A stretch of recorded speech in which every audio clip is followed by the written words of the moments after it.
welcome back to my channel. My name's Paul. This is just a quick one, guys. I've got to go through boarding. We're just about to get the flight to Mount Everest, but if we can't see anything today, I get another flight tomorrow and another flight the next day until I see Mount Everest. So let's hope. Guys, you can't even see the mountains for the clouds, but they're spending this money to take off, so they must be quite confident. But you can see the sun, so maybe it's a really low cloud base, and we'll get to see. I just want to see Mount Everest. There's the 7 main ones. I think 7 out of the 10 biggest mountains in the world, but don't quote me on that. But we're going to go and see 7 peaks today. Hello. Namaste, how are you?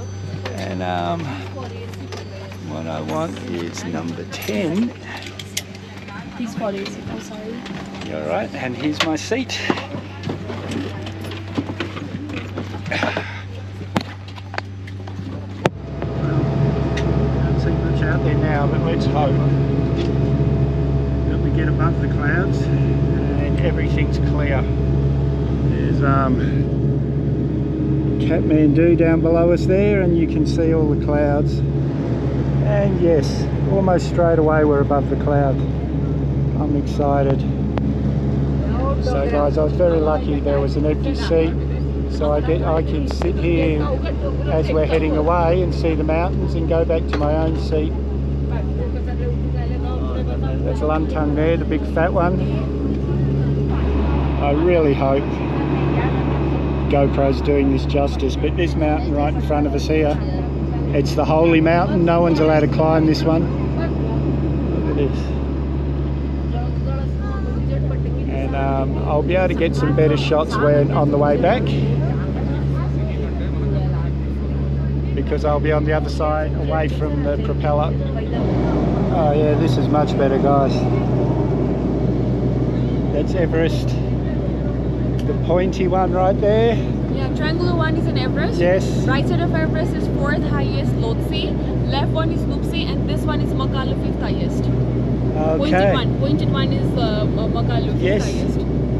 So we're looking unbelievable.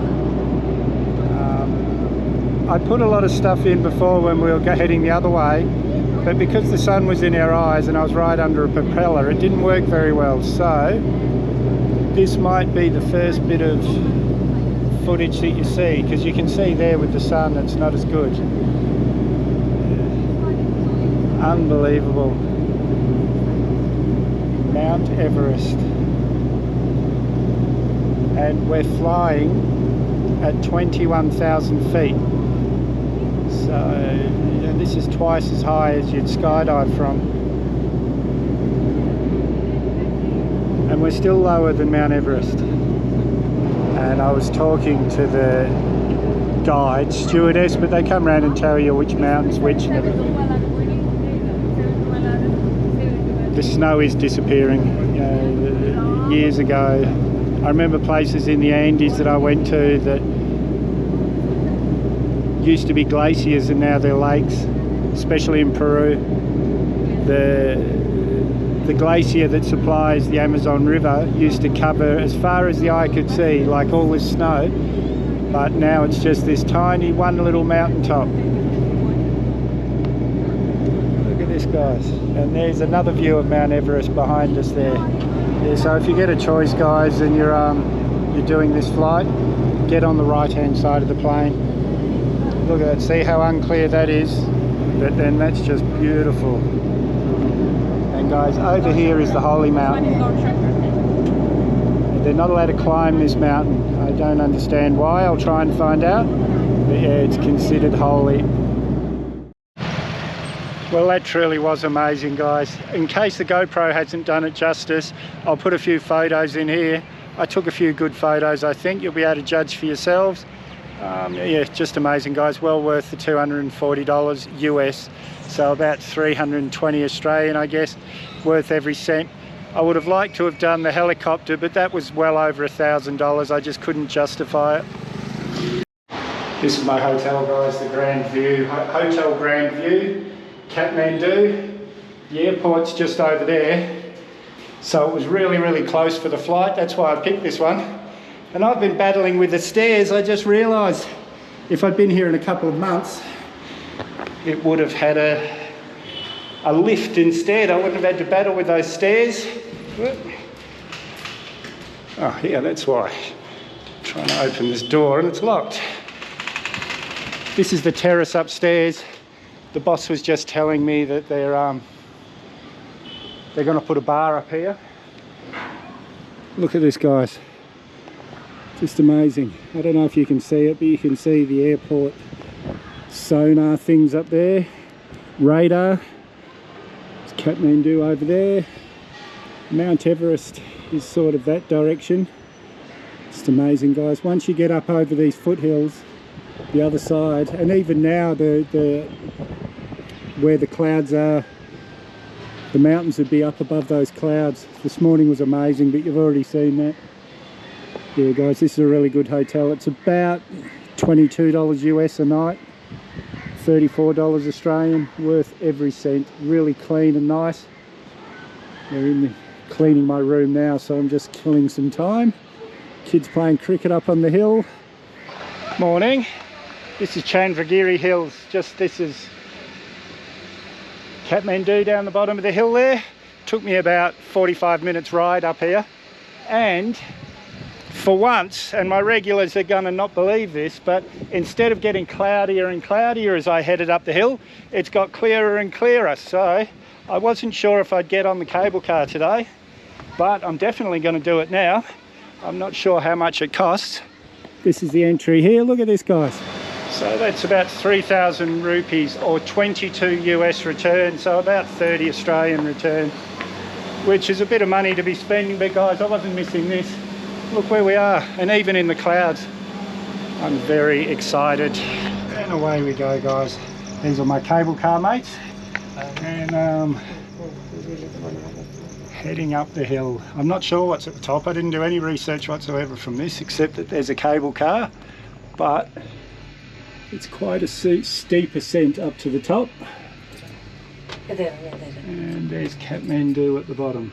Well, I keep thinking this is over and then there'd be more sections, but we really are going into the clouds now. I think this would be a pretty good lookout for the mountains. And now we're well and truly inside the cloud. How often has this happened to me, guys? From up the top there, you should be able to see all that mountain range that we saw yesterday in the distance. Here you should be able to see, behind me you should be able to see Kathmandu.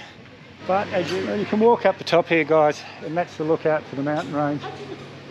But it's not worth walking up there because you can't see anything. We're well and truly inside a cloud. So I'm just going to come and have a look over here. What's over here? I think there's a bar or something. Maybe get a soda water. I was going to get a cup of tea over there, but they've got no tea because this is off season. I guess they don't want. It's just a hotel selling beer and stuff. So I'm going to head back down the hill. A couple more things to see today. There's heaps of stuff to see in Kathmandu, guys, but there's a million Kathmandu videos, so you can check them out. I'm just going to see a few things. This is one I wanted to see. Seeing Mount Everest was a must. I wasn't going to miss that for anything. Oh, there we go. Well, guys, I got this cable car to myself. And turn that a little bit. This morning, someone commented on my Chukkan video, and it made me realise that I hadn't told you guys what I was in Chukkan for. Now, the world record for the longest tuk-tuk journey ever is 42,120 kilometres. And that was set by a couple of English guys in a Piaggio tuk-tuk. And Piaggio is Bajaj's biggest competition when it comes to tuk-tuks or auto rickshaws. So what I wanted to do, from Perth in Australia to London, England, to Vladivostok in Russia, if you were to do that journey, that's pretty much the world record. It'd equal it or just beat it. And what I wanted to do was for Bajaj to convert a tuk-tuk for me. And I've got the plans for this in my head. I can see it now, pictured in my head. But the driver's seat would be full width instead of just the little seat that they have. And the backrest for the driver would come undone and fit in the driver's footwell. The same thing would happen to the passenger's backrest, that would fit in the passenger's footwell. The Tuk Tuk would have to be a little longer, but they do have longer Tuk Tuks, and that way, nighttime I could convert the Tuk Tuk into a bed. And when you put the backrest in the back, the passenger's footwell, 2 little doors would close, like really strong, and have strong locks on them, so that where the passenger's footwell is would become a lockable, secure box for camera gear and everything. Now, in my head, I've got a solar panel on the roof. I've got at least 100 amp hour deep cycle battery, so I could run things at night time, like have my computer going at night time and things. And maybe a little kitchen that unfolds in the back of the Tuk Tuk.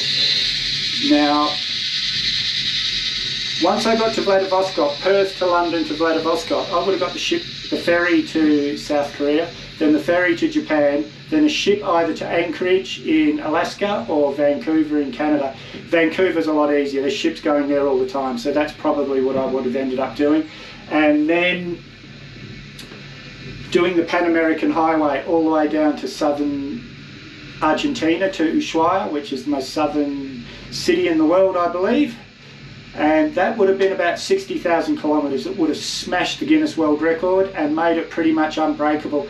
And when I first got to Chakan, and I spoke with 3 CEOs over the week that I was there, and they were super excited, and they said, yes Paul, write us down a plan, what you want to do, what your ideas are for the Tuk Tuk. So I spent a week or 2 writing this plan up, and I sent it to them. But my excitement, when I get excited about things, my excitement is infectious. So when I was there talking to them, they were so excited, but emailing back and forwards, they lost that excitement. And it's just an Indian culture sort of thing to make money but not to spend money. But then my friends at Pune Kawasaki, they introduced me to a guy who rides for Red Bull India, and he introduced me to his boss, or his representative at Red Bull, and I've been doing the same thing with her, emailing, and getting anything done in India is not easy, guys. So I'm losing hope every day that this will happen, but I'm still keeping my fingers crossed that it might. But if there's any of you out there that wants to become small sponsors in this, if I can have a handful of small sponsors and go back to Bajaj and say, look, these guys want to be part of it, and go back to Red Bull, say, look, these guys want to be part of it. If you guys, I really want to do this, but the way things are going, I can't see it happening. Well, that was worth coming up here for, and worth the $22. Taxi driver I just met, but I don't need a taxi. Yeah, no, it was well worth coming up, guys. It would have been better if the top was clear and we could have seen the mountains, but that's me travelling in monsoon season. I can't blame anyone else but me. Look at this, guys. Anyway, we're going to head off to the next place. I'll speak to you there. Well, guys, where we are here is the Pashinath Temple. It's believed this is as old as 400 AD. Just incredible, but as you can see, guys, it's so crowded. There's people everywhere. It's really not my style, but it's well worth coming and having a look, guys, if you're here. Well, guys, the gold roof you can see just up here, that's the Buddhanath Stupa. It's a really famous Buddhist temple here in Kathmandu, but I've come as usual on the wrong day. It's closed. There's some sort of festival going on, a lot of monks running around, but all the gates are shut. Sorry, guys. Kathmandu, guys, just amazing. Mount Everest, what an experience that was. But this, just amazing, friendly, happy people. I'm so glad I came here. This is my hotel behind me here, the Hotel Grand View. One of my favourite places I've ever stayed for this style of hotel. Just amazing. And guys, I've got plenty of footage to make a video, so if you haven't subscribed yet, hit that Mad Dog icon up there or the subscribe button down below. May as well hit that bell icon while you're down there. I always try and respond to your comments, so leave a comment, give me a big thumbs up, share this video everywhere you can. We'll see you in the next one.